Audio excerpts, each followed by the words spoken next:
after the service that was pushed out firing rounds. Let's say 75 touch that was used for close-in support. They could fire explosive rounds and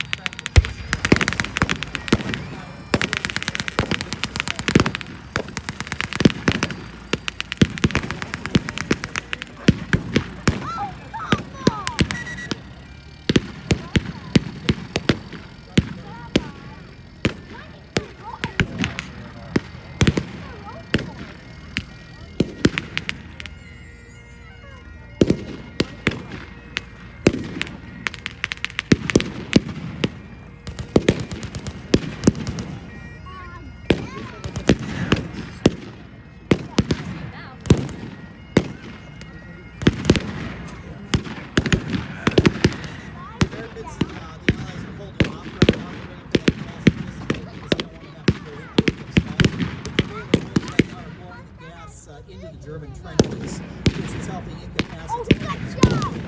The German positions are generally in a better condition than the Allied. The Allied trench is relatively shallow, and the bunkers that they had were very good.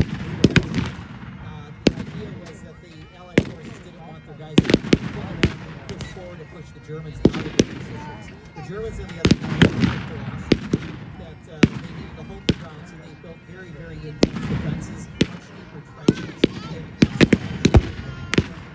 The bunkers tended to be much more quality.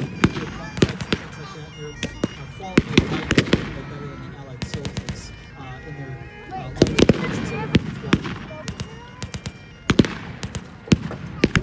You see that there's a trench line, but there would have been sap trenches and communication trenches that would go back to the wood line another quarter-mile back. That would be a second line of defense. Then there would be trenches that would connect to a third line, the fourth line, the fifth line, that would go into depth for about a mile to 2 miles to prevent any breakthroughs from happening. It would be very easy to secure, even if the front line was lost, they could still seal off and try to contain the enemy once they breached their line. And they're starting to push it now. Once they get into those trenches, they will be using grenades and a lot of hand-to-hand combat and the bayonet to try to push guys out. By this point in time in the war in 1918, the Germans were pretty war-weary as well.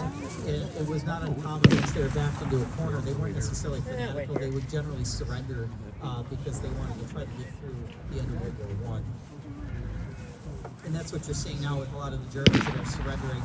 And some of them, I'm pretty sure, happy that the war is over for them.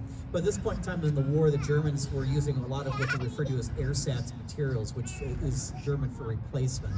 And they were using ersatz clothing, sometimes made out of pressed cardboard, paper.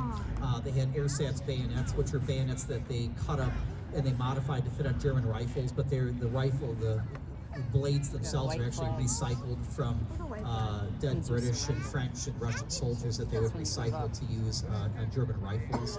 They were trying to use a lot of captured materials. The food quality that they had was very poor. Their coffee was referred to as ersatz coffee because there's only a small amount of actual coffee in it because they were cut off from a lot of their supplies overseas and they got coffee. Tobacco, there's a lot of ersatz tobacco as well. That the tobacco is mixed with a lot of other things to act as a substitute. So these soldiers, at this point in time, in 1918, you could see very large, massive numbers of Germans surrender, even when they were pushing relatively small attacks, because they were pretty done. In some cases, their supplies were very low, with limited numbers of artillery shells for counterattacks or for firing. A lot of what they had to build up supplies was spent. They already lost so many men. You see the ambulance moving along about the T-chassis. These guys are going to mop up and they're going to continue moving on. But I wanted to thank everybody on behalf of Midway Village and the Historical Reenactment Society and the reenactors that are here for coming out today. And we really, really hope that you guys enjoyed everything. Let the guys police up a little bit on the field. If you find blanks that appear to not to be fired, or they sound like a salt and pepper shaker and don't appear to be opened up, they were probably live rounds and they are very dangerous, so please turn those into a reenactor.